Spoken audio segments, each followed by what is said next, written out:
Previously on Matt EV. A better NIO ES6 has finally arrived. This car determines how much your NIO stock is worth. The new ES6 is actually better equipped than the ES7. Emotional damage!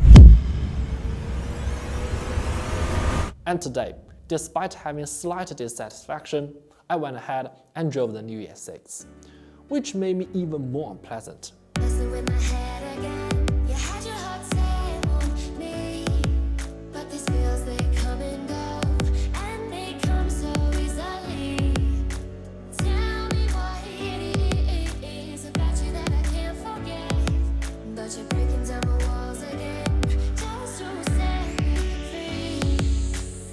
Like I said last time, this ES6 is the best car on the NT 2.0 platform for compact models, devoid of the compromises found in the ET5. So as an ET5 owner myself, I'm more than qualified to discuss whether the ES6 is the best NIO ever. I'm Harris, you're watching Matt EV.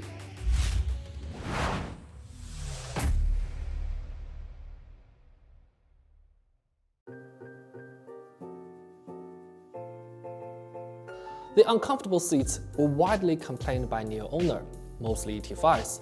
Perhaps NIO itself cannot tolerate the seat supplier anymore, so it has decided to develop its own seats, starting with this ES6 as well as the ES8 and EC7.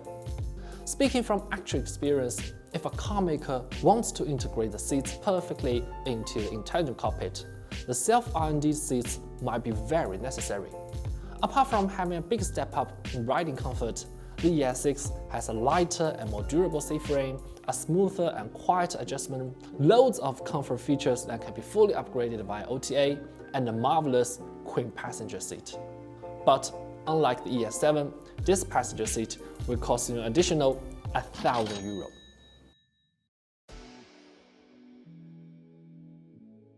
A raised body for battery swap plus a lower front for sporty style. Such a combination is bound to cause problems in ET5 sitting position and visibility, which I will elaborate in detail in my future long-term review of the car. As an SUV, the ES6 certainly won't have these issues. My head is far enough from the sun visor, and the rearview mirror will not obstruct anymore when seeing out. However, I don't know if it is for style or to reduce drag. The rear windscreen is still as high as ET5's.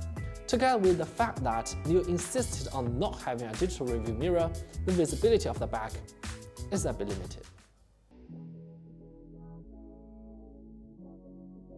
As a 6'3" guy myself, the back seat of the ET5 is pretty much acceptable, while the ES6 back row is drastically improved and even has ventilator and massager that ET5 doesn't have.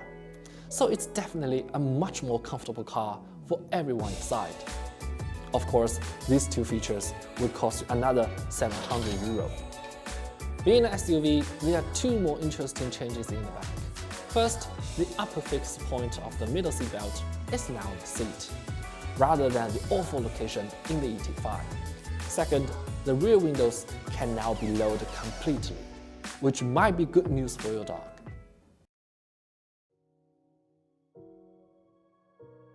Having the same spec as ET5 but being heavier, the ES6 acceleration is certainly less in your face.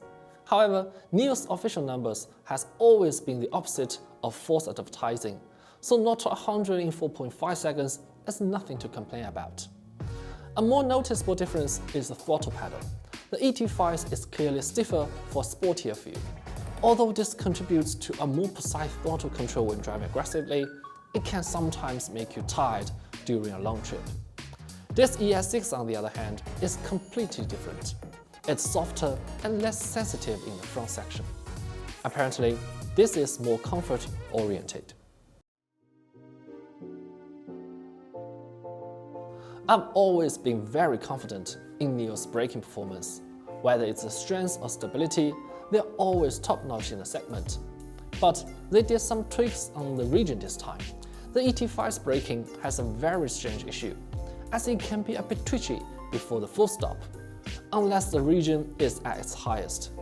You have to control the pedal very carefully to brake smoothly. Whereas the ES6 doesn't have the same issue. Plus, the newly implemented ISS the braking process is very smooth. Given the chassis control domain of NT 2.0 platform is fully developed by themselves, all of the tuning, including acceleration, braking, turning, suspension, the lot, can all be upgraded via OTA. And they've said that my ET5 will also get this tuning in late June.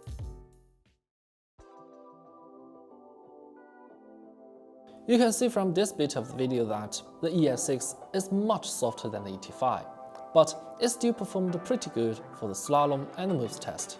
In addition, the CDC shock absorber makes sure that the suspension will not give up on the rear, well, like the ET5, when encountering big jumps and small bumps.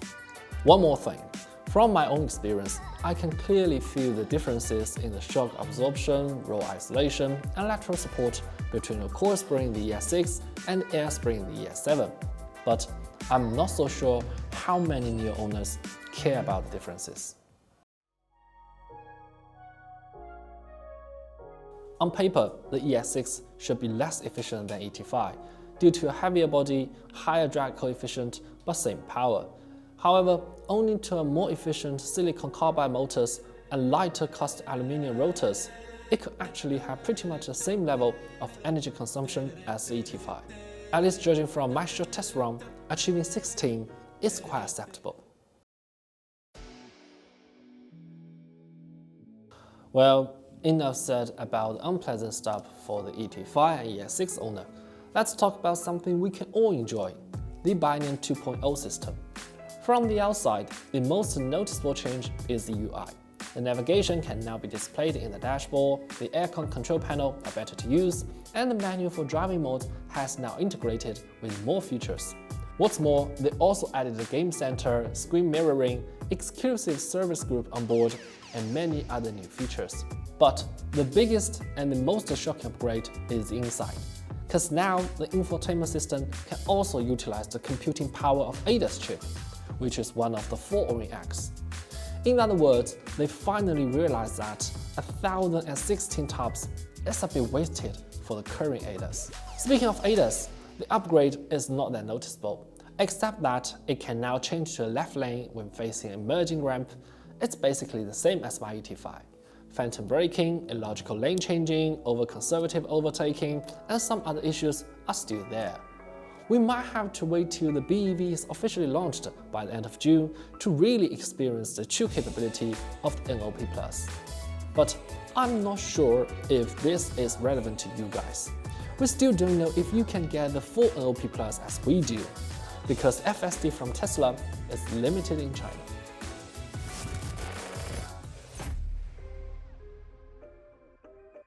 Allow me to stress again, as an ET5 owner, I can confidently say that this is currently the best NIO to buy. It does not have those compromises that ET7, ES7 and ET5 have, and it's not as expensive as the EC7 and the new ES8. Although the price is 10% higher than ET5s in China, we reckon that it will still be a big hit. Because looking at Model Y sales chart, the mainstream size SUV always sells better than the cheaper mainstream size sedan. So in conclusion, if you want a NIO that is not too pricey and not crazily obsessed with ET5's appearance, look no further. This ES6 is the best choice. But if you think otherwise, please let me know in the comment. And don't forget to like, subscribe, hit the notification bell, and share with your friends. After all, the support is what drives us to keep on. Thank you very much for watching. See you next time.